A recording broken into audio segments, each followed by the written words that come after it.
model is the simplest model of an atom showing the arrangement of electrons and protons. In this model, the positive charge of an atom is evenly distributed in a sphere and the negative electrons are embedded in it. It is also called the plum pudding model.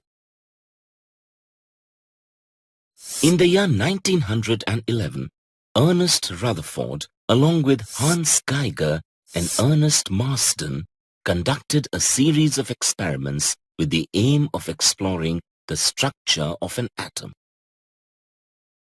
These experiments were called Rutherford's scattering experiments.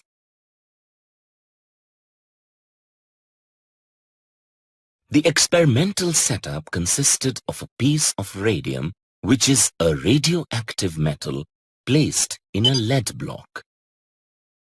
The lead block had a slit to allow only a narrow beam of alpha particles emitted by the radioactive radium to pass through. The alpha particles escaping from the narrow slit were directed to a thin gold foil of a thickness of approximately 100 nanometers. A movable circular screen coated with zinc sulfide was placed around the gold foil. The alpha particles produced by the radium escaped through the slit, struck the gold foil and got scattered. The scattered alpha particles were detected by the zinc sulfide screen in the form of light flashes or scintillations. Different portions of the screen were then examined to determine the deflection pattern of the alpha particles.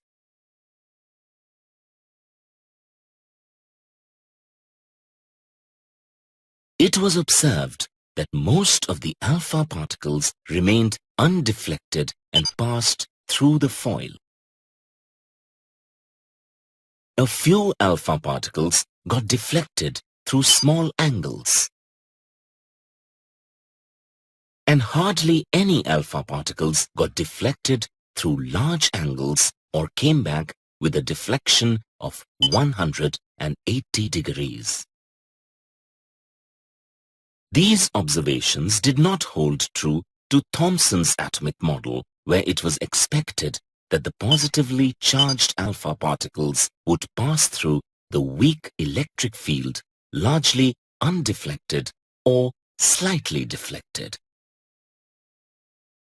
Thomson's atomic model was discarded since it failed to explain Rutherford's observations. Based on the observations, Rutherford concluded that there must be a large empty space within the atom since most of the alpha particles passed through the gold foil without any deflection. Some alpha particles are deflected to certain angles, which means there is a heavy, positively charged mass present in the atom. This positive mass must be concentrated in a very small space within the atom since only a few alpha particles showed large deflections. The bouncing back of very few alpha particles with a deflection of 180 degrees indicated a direct collision with the positively charged mass of the atom. Later, Rutherford termed this positively charged mass as the nucleus and proposed it to be located at the center of the atom. Let's quickly summarize